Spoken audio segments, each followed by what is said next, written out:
Hey everyone.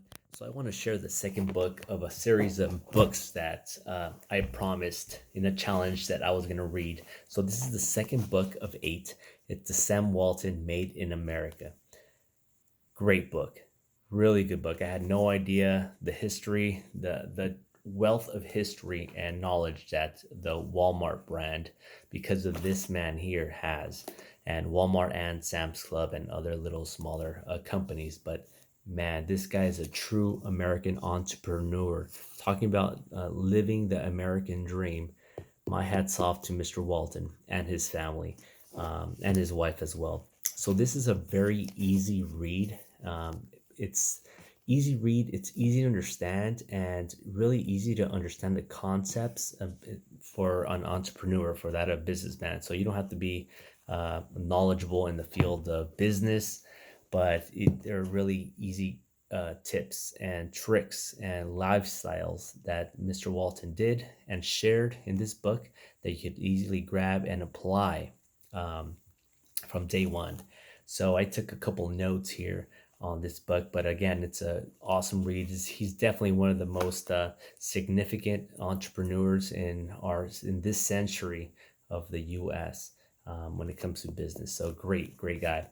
Um, he literally started sweeping the floors. Mr. Walton here started sweeping the floors in a little convenience center. All of a sudden, he's like, you know what? I want to be a merchant. And from there, he grew.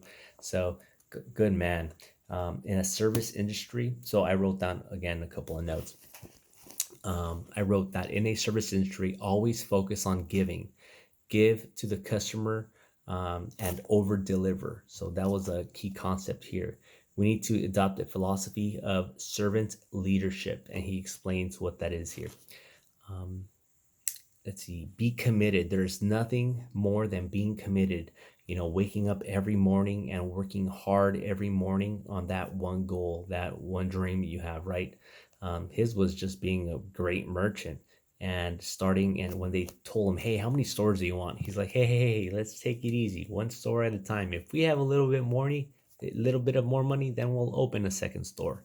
And well, he has thousands of stores now.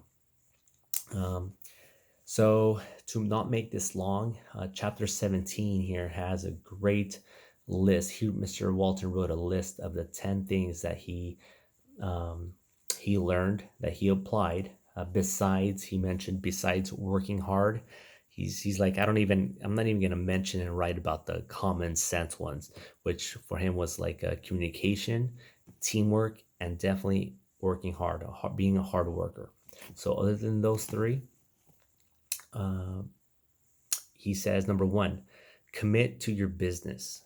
Number two, share your profits with your associates. In a partnership, behave as a servant leader. So don't take a title and all of a sudden think you're like the best. No, but you have a little bit of a humbleness, but it definitely share your profits. It shares that he mentioned that he's probably definitely not the one that paid his associates or his CEOs the most, but he gave a lot of people shares, and that's how they became rich.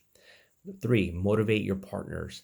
Think of new ways to do this frequently and consistently. You need to motivate your partners. Okay.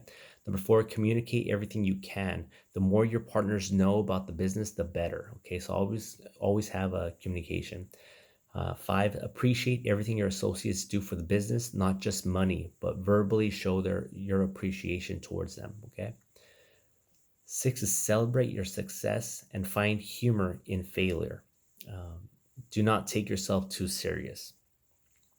Listen to everyone in your company and get those quiet ones talking.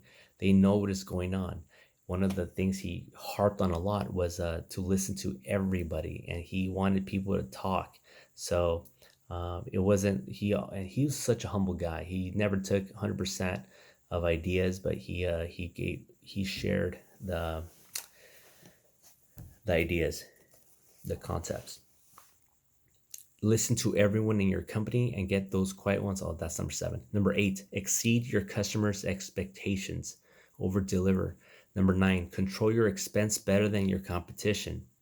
That was huge for him. He doesn't key on it as much in the list, but throughout the book, he mentions it a lot. So I think that is more than what he made it to be on chapter 17.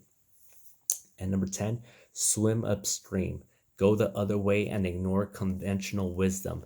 Be prepared for a lot of folks. I quoted him this one. Be prepared for a lot of folks to wear you down and tell you you're headed the wrong way. So ignore people, ignore the fad of the time, and do what you want to do. You know. But anyways, he also said that a lot of times he ignored the masses and went with a hunch, and his hunch was right. So again, great book. I totally wish you read it. Sam Walton, Made in America. Great guy.